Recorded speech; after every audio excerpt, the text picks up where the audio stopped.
herzlich willkommen zurück bei Panapor. Ja, ich weiß, ich habe schon mal ein Zeichenutensilien-Video gemacht, allerdings ist dieses Video schon ein ganzes Jahr alt und damals habe ich auch allgemein alles an Zeichenutensilien gemacht. Mein heutiges Thema wird sein, nur meine Lieblings- und meine wichtigsten Zeichenutensilien zu zeigen, die ich gerade so täglich brauche oder die mir am meisten Spaß machen zu benutzen. Und ich würde sagen, fangen wir einfach mal an. Als erstes Mal, womit man immer anfängt beim Zeichnen, ist natürlich der Bleistift. Vorzugsweise bei mir sind es gerade wieder Druckbleistifte. Ich habe wieder welche gefunden. Die ich in diesem Video zeige, sind von Geo College, aber es können natürlich alles Mögliche an. Es gibt so viele Druckbleistifte und eigentlich ist die Qualität von denen echt gut und ich liebe Druckbleistifte, weil sie einfach sich viel weicher anfühlen beim Zeichnen. Man muss sie nicht dauernd spitzen. Das einzig Blöde ist, was mir immer passiert, ich drücke viel zu fest auf und natürlich bricht dann die Mine innen drin und ich muss ständig wechseln, aber mein Gott, was soll man machen? Was auch ganz wichtig ist, sind bei mir Fineliner. Ich benutze Fineliner von Stabilo, zumindest wenn es um die bunten Fineliner geht. Ich bin total auf den Geschmack gekommen, was bunte Outlines betrifft und ich liebe es inzwischen und mache es total gerne. Allerdings traue ich mich noch nicht so sehr damit rumzuspielen, aber das wird noch. Genauso wichtig wie bunte Fineliner sind natürlich für die Outlines auch die schwarzen. Und dafür benutze ich ganz gerne die Copic Multiliner SP. Davon habe ich verschiedene Stärken, 0,5, 0,25, 0,1 und 0,05, glaube ich, oder sogar 0,03. I don't know, auf jeden Fall von dick bis dünn ist alles dabei. Und ich kann nur sagen, sie sind zwar sehr, sehr teuer, aber sie lohnen sich auf jeden Fall zu kaufen. Denn sie sind sehr gut, man kann sie auch nachfüllen, man kann auch die Spitzen ersetzen, weil die sich mit der Zeit natürlich abnutzen. Und ja, für Copic Marker, wenn man mit denen malt, sind die natürlich perfekt. Womit wir auch bei den nächsten Zeichenutensilien wären. Und zwar bei den Copic Markern. Natürlich kennt ihr sie wahrscheinlich alle, Copic Ciao Marker. Ihr seht hier, also es gibt ja immer die dünne Spitze und die dicke Spitze. Die dicke benutze ich eigentlich fast nie. Aber ich liebe die Copic Marker, weil man sie einfach super verblenden kann und es gibt so viele Farben. Aber sie sind halt auch sehr, sehr kostspielig und deswegen habe ich nur ein paar und davon dann halt Hautfarbe, Grau. Die schönsten Farben so, aber natürlich nicht alles. Vielleicht kommt es noch, aber im Moment noch nicht. Was ich seit der Voss auch wirklich, wirklich gerne benutze, sind die Wasserstifte. Wem dann das nicht sagt, es sind einfach leere Stifte mit einer Pinselspitze vorne, die man mit Wasser befüllen kann oder auch mit etwas anderem, wenn man will. Ich zum Beispiel habe meinen Original Wasserstift von Pentel, das ist glaube ich eine japanische Marke und ich liebe ihn, es ist so toll damit mit Aquarell zu malen.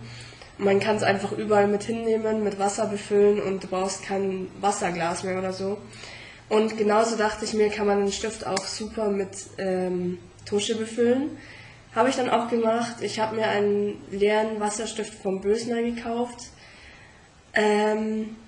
Ja, man muss allerdings aufpassen, weil es sehr schnell tropft und es dauert halt, weil die Tusche natürlich eintrocknet. Aber so für zwischendurch so schnelle Sketches, wenn man mal eine dunkle Fläche schnell braucht, ist das natürlich super. Dann Old But Gold, immer noch die Buntstifte. Ich liebe es, mit Buntstiften zu kolorieren. Ich bin immer noch ein Buntstift-Fan seit Jahren. Und auch hier, wenn man die richtige Technik benutzt, kann man ganz super die Buntstifte verblenden. Es gibt natürlich auch wasservermalbare Buntstifte, die liebe ich auch. Und von dem her, ja, ich habe eine ganze Kiste mit uralten Buntstiften und ich benutze die immer noch super, super gerne. Also, was soll man da noch sagen? Vorhin schon kurz angerissen, Aquarellfarben. Habe ich mir auch erst durch die Fachoberschule zugelegt. Ich habe jetzt nicht die teuersten, meine sind von der Marke Lucas. aber sie sind vollkommen okay. Also ich merke schon, dass hier und da die Farben nicht ganz so brillant sind wie bei anderen Marken, aber mich stört es eigentlich nicht und ich liebe meine Aquarellfarben und sie halten eigentlich auch ziemlich lang und mal sehen, wann ich wieder was nachkaufen muss. Dann natürlich auch Tusche und Tinte.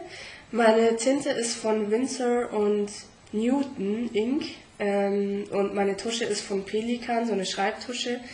Und ich liebe beides einfach. Es kommt ja auch bald der Oktober oder auch Inktober und ich kann es kaum erwarten, den ganzen Monat lang mit diesen zwei Sachen dann Bilder zu malen und ja, ich liebe diese Tusche- und Tinte-Sachen einfach, es wird genial.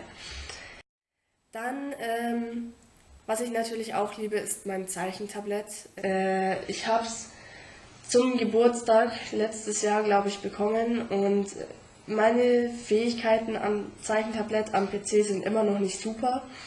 Liegt wahrscheinlich auch daran, dass ich anfangs noch kein Wahnsinns-Zeichenprogramm hatte und jetzt bin ich letztens erst durch eine YouTuberin auf Fire Alpaca gestoßen und ich liebe dieses Zeichenprogramm und seitdem zeichne ich auch mehr und wer was von mir sehen will, schaut auf DeviantArt vorbei, weil da habe ich die meisten digital gezeichneten Bilder.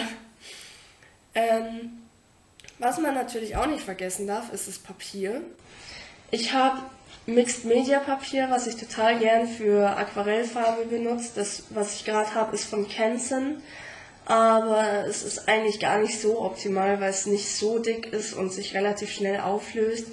Aber ansonsten bin ich echt ein Fan von Mixed Media Papier, weil ich, wie man wahrscheinlich merkt, oft meine Utensilien auch mische, also Buntstift und Aquarell und Copic-Marker und genau.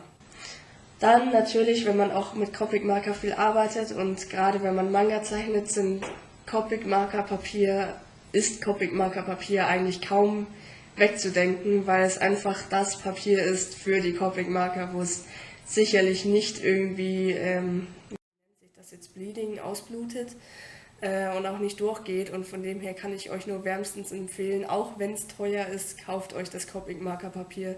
Muss ja nicht der A3-Block sein, es kann auch einfach der DIN A4-Block sein, den habe ich auch und der reicht vollkommen. Und was ich auch liebe, was ich auch unbedingt brauche und was mir sehr hilft, ist mein Leuchttisch. Meiner ist von Light Tracer. Ich glaube, ich habe ihn damals im Internet bestellt und ich bin wirklich froh darüber, dass ich den habe. Der ist wirklich super und ich kann ihn nur jedem empfehlen, weil man einfach super seine Skizzen durchpausen kann. Man kann alles nochmal zeichnen, wenn man was verhauen hat. Ja, wie gesagt, es lohnt sich, sich einen Leuchttisch zu holen und der war auch gar nicht so teuer. Also ihr braucht ihn euch nicht selber basteln, holt ihn euch einfach. Ja, damit wären wir auch schon am Ende meines kleinen Favorite-Zeichen-Utensilien-Video. Ich hoffe, es hat euch gefallen. Ich hoffe, ihr hattet Spaß beim Zuschauen. Es würde mich interessieren, was ihr so an Zeichenutensilien verwendet, ob euch davon irgendwas interessiert, wo man es herkriegt oder ja, ich würde gerne immer mehr Zeichenutensilien testen, aber leider fehlt mir dazu das Geld und die Zeit so ein bisschen. Aber vielleicht, sobald ich mal neue Sachen habe, werde ich die natürlich mit euch testen. Und ansonsten freut es mich, dass ihr wieder mit dabei wart. Lasst dem Video ein Like da, wenn ihr schon mal da seid, wenn es euch gefallen hat. Abonniert mich, wenn ihr es noch nicht getan habt, dann bleibt ihr auf dem Laufenden. Und ansonsten wünsche ich euch ein schönes Wochenende, Leute. Ciao, ciao!